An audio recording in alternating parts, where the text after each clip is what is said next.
سوال آپ دونوں سے یہ ہے کہ کوئی انسان اگر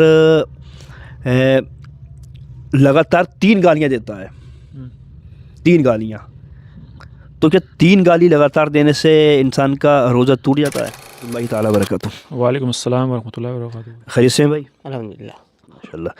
چلیے، رمضان کا مبارک مہینہ ہے، اللہ تعالیٰ اس مہینے کے صدقے ہمارے گھروں میں برکتیں پیدا فرمائے۔ میں آپ لوگوں سے بس 2-3 سوال کروں گا اور آپ کوشش کریں بس جواب دینے کی میرے سوالوں کی۔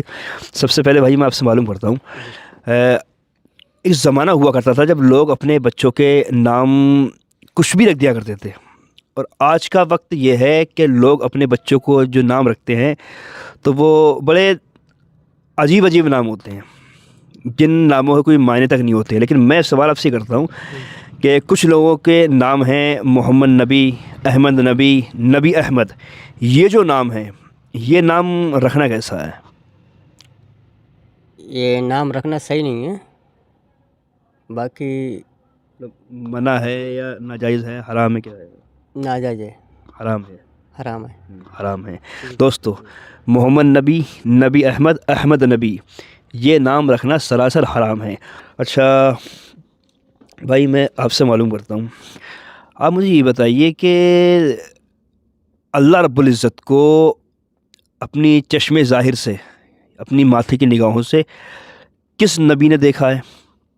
اپنے آقا نے، آقا صلی اللہ علیہ وسلم نے دیکھا ہے، ٹھیک ہے۔ تو آپ یہ بتا سکتے ہیں کہ آقا صلی اللہ علیہ وسلم نے چشم ظاہر سے اللہ رب العزت کو کتنی مرتبہ دیکھا ہے؟ 2 مرتبہ، کس موقع پر؟ معراج کے موقع پر۔ معراج کے موقع پر۔ ایک مرتبہ جب آپ سدرۃ المنتہا پر پہنچے تھے، اور دوسری مرتبہ عرش اعظم، عرش اعظم پر 2 مرتبہ آقا صلی اللہ علیہ وسلم نے اللہ رب العزت کا دیدار کیا ہے اپنے چشم ظاہر سے۔ باقی تھے موسیٰ علیہ السلام نے بس تجلی دیکھی تھی، وہ معاملہ ہی الگ ہے۔ خیر، اچھا بھائی میں پھر آپ کے پاس آتا ہوں، تھوڑا سا ادھر کو آنے گھومنے کے کیمرے کی جانب کو۔ میدان محشر میں ہمیں یہ یقین ہے اور کنفرم معلوم ہے، پڑھا بھی ہے ہم نے، کہ اللہ رب العزت کا دیدار ہر مسلمان کو ہوگا، کرایا جائے گا۔ تو کیا صرف مسلمانوں کو ہی اللہ رب العزت کا دیدار میدان محشر میں ہوگا، یا جو غیر مسلم ہیں ان کو بھی اللہ رب العزت کا دیدار ہوگا؟ دونوں کو، دونوں کو؟ جی ہاں۔ مسلم غیر مسلم دونوں کو اللہ رب العزت کا دیدار میدان محشر میں ہوگا۔ فرق یہ ہوگا کہ جو مومن ہیں وہ کئی بار اللہ رب العزت کو دیکھیں گے، اور جو غیر مسلم ہیں تو ہمارے مذہب اسلام کے نظریے سے دیکھا جائے تو علماء فرماتے ہیں کہ صاحب وہ غیر مسلم جو ہیں ان کو صرف 1 مرتبہ اللہ رب العزت دیدار کرایا جائے گا، تاکہ وہ اس چیز سے محروم نہ رہ جائے، وہ شکایت نہ کریں کہ اللہ رب العزت کو ہمیں کیوں نہ دکھایا گیا۔ اس وجہ سے ان کو بھی کیا ہے 1 مرتبہ اللہ رب العزت کا دیدار کرایا جائے گا۔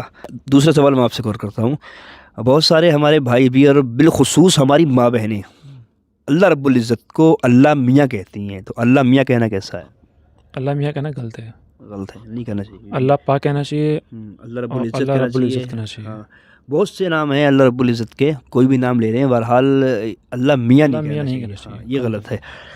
اچھا چلیے، یہ میں نے سوال جو آپ سے کر لیے ہیں، لیکن میں چاہتا ہوں کہ ایک سوال ایسا میں کروں جو آپ دونوں سے، بھائی ادھر کو آ جائیں۔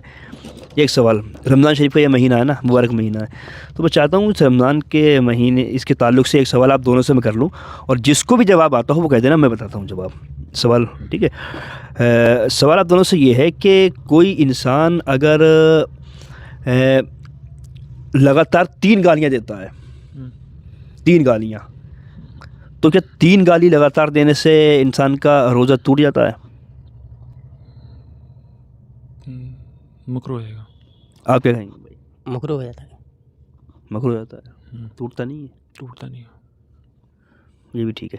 بہت سارے لوگوں کے اندر یہ غلط فہمیاں ہیں کہ صاحب اگر آپ نے 3 بار گالی دی تو آپ کا روزہ ٹوٹ جائے گا، حالانکہ گالی بکنا کیا ہے؟ گناہ ہے، بڑا گناہ ہے۔ ہاں، تو مکروہ ہو جائے گا، روزے کا ثواب بھی کم ہو جائے گا۔ تو گالی نہیں بکنا چاہیے انسان کو، ایک تو روزے کی حالت میں پھر گالیاں بکنا غلط ہے بہت بڑا، لیکن روزہ دوستو نہیں ٹوٹتا ہے گالی بکنے سے۔